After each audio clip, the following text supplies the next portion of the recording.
Number 16. Idol gives Obsession a new name. I think they know more about me than I do. Yes, Idol fans are a passionate bunch and never miss an opportunity to get close to their favorites. We all went to the mall as a group. Mistake number 1. We got mauled, and it was all because this one girl said, "There's Ruben Studdard." Are you serious? You know, like, really, we can't go to the mall anymore. And fan groups get very creative when naming themselves. I had a fan base called the Smithsonians. This is his new fan club, Anthony's Angel. I think that's nice. The Soul Patrol put Season 5's Taylor Hicks in the winner's spot. I'm starting to blush. Second placers have special fans, too. Season 6 gave us the Blaker Girls, and those who go crazy for Clay Aiken are known as... Many devotees of David Archuleta dubbed themselves the Archies. You know, it's so cool to have so many people rooting for you. Straight ahead, I think I know what's going on all the time. is there a doomed spot for the contestants? You gotta rock the song and go out with a bang. Plus, we'll tell you which surprising singer emerges during commercial breaks. It's kind of funny. He's an awful singer. There's much more to come when another 25 Things You Didn't Know About Idol returns here on TV Guide Network, America's TV headquarters. Number 15. There is one singer that will never be voted off.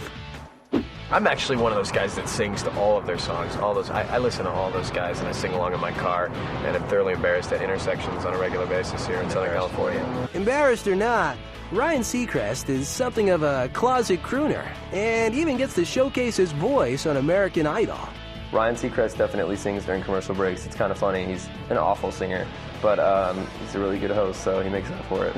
He just goofs around during the commercial breaks. He's really funny. I tend to bring a little bit of energy to the party, whether people like it. I guess it's sometimes annoying, isn't it? But that's kind of who I am. You can tell, though, that it's just something he normally does, like in the shower, you know, because he's not any good by any means. You know, Simon would definitely tell him to stick to the day job. He really is just a big goofy kid at times, and we get to see that when he sings. I've been performing, I'm working on an album, and so I'm performing during the commercial breaks of American Idol. I did a little Bon Jovi, some 38 specials. I suck at it, but I have fun. But I break it down. Don't follow me. Number 14. Sometimes it's good to be last. Producers on American Idol strive to make sure the performance order is fair. We look at last week's running order, move it around, so this person comes to this, you know, the front part of the program, this person comes to the end of the program, and it's constantly done that every week. But that doesn't stop the contestants from noticing there is one spot that can lead to trouble. I've seen that if you do go first, that there's a possibility that you will go home. If you can, try to not go first. It's better. Because I think that people like rush home to watch American Idol and they get there like 15 minutes late, you know, and so sometimes they miss the first or second one. Being first on stage is often called the death slot. Statistically, more lead-off singers are eliminated than contestants in the other spots. I think it's always really good to go last because then you stay fresh on everybody's minds. That's the last song they heard, that's the last voice they heard, and the last number that they heard. I always think a lot. Like, I look at like the amount of numbers and what they start doing, and I always make my estimates. I think I know what's going on all the time. There's always that chance. It's a numbers game, and if you didn't get the right amount of votes, there's nothing stopping you from going home. When Michael Johns went home, no one saw that coming at all. That's when it hit me. You could go at any time. You do your best on that stage, and then it's out of your hands. Number 13. One music icon was willing to wait to get on Idol. The Queen of Country, Dolly Parton, admitted she'd been waiting to be on the show since the first episode. She's so sweet, but I was so scared of her when I was singing her song to her. Because if I wrote a song and some kid sang it to me, I'd be like, you know, but she was totally awesome and sweet about it. But she started singing along with me, and I'm like, crap, I forgot the words. The idols are always thrilled to meet their big-name musical mentors. You feel like a little child that's meeting like Santa Claus for the first time. Stevie Wonder walks in the room, and I just remember ducking under the piano. I was just like, are you serious? I know I'm on American Idol, but this is next level. This is Stevie Wonder. Singing with Billy Preston.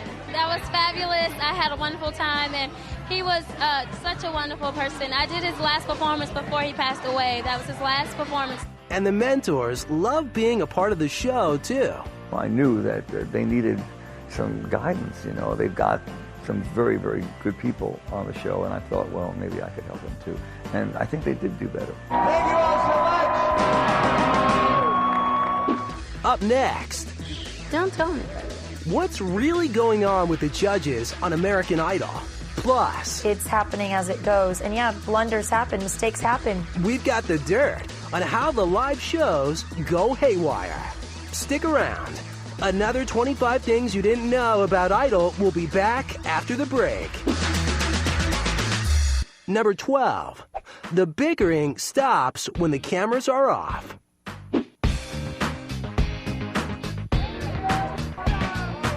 With the judges constantly bickering and everyone trading barbs, it would seem nobody on American Idol gets along. This is not a marriage, although it could be viewed as something like a marriage. But the truth behind the scenes is that the judges and Ryan are all very close friends. We actually like each other. But don't tell anybody. We're all good buddies. We have a great chemistry. I mean, all of us truly can be very upfront, very honest with each other, and we can get on each other's nerves, but we also have fun with each other. Ryan and Simon are very close, but they're very competitive. I cannot believe that April the 20th is going to be Ryan Seacrest's day. Isn't it weird? I am officially taking this date off my diary. They are genuinely good friends, but they're just very competitive because Simon's like that with his brother. I have that itch every time I'm sitting next to Simon, but I don't know if it's an itch or just a nervous tick that has developed over time. He loves Paula, but she drives him crazy. Number 11. You don't have to be an idol to reap the benefits of the show. My job every day is to play hit records in the pop world. And so American Idol is a very, very interesting and successful vehicle for a lot of people in terms of launching careers. Idol is also a great place to relaunch careers and spark interest in forgotten tracks after they're performed on the show.